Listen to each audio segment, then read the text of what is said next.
সাইয়েদনা মুসা আলাইহিস সালাম কসাইয়ের দোকানে গেলেন, যে দেখে না কসাইয়ের স্পেশাল কোনো আমল নাই, খালি গোশত কাটে। কি কাটে? সারাদিন গোশত কাটার পরে বিকেলবেলা বড় একটা গোশতের টুকরা নিয়ে প্যাকেট করে বাড়ির দিকে রওনা হয়। সাইয়েদনা মুসা আলাইহিস সালাম তিনিও কসাইয়ের পেছনে পেছনে ছদ্মবেশে রওনা হয়ে যায়। কসাই বাড়িতে ঢোকার পরে সাইয়েদনা মুসা আলাইহিস সালাম দরজায় নক করতে লাগলেন। কসাই দরজা খুলে দিতে লাগলো।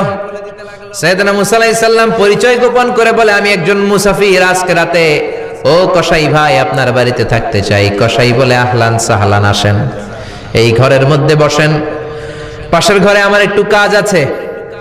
পাশের ঘরে যে কসাই মাচার উপর থেকে বৃদ্ধা একটা নারীকে নামিয়ে নিজ হাতে গোসল করে টাওয়াল দিয়ে গা মুছে গোশত রান্না করে রুটি বানিয়ে রুটি আর গোশত এই বৃদ্ধা মহিলার মুখের মধ্যে তুলে দেয়।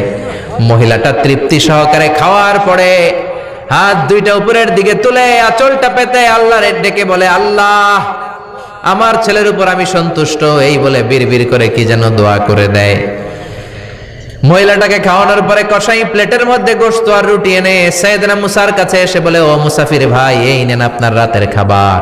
রাতের খাবার খেয়ে আপনি ঘুমিয়ে যান, সকালে আপনি যাবেন আপনার পথে, আমি যাব আমার দোকানে।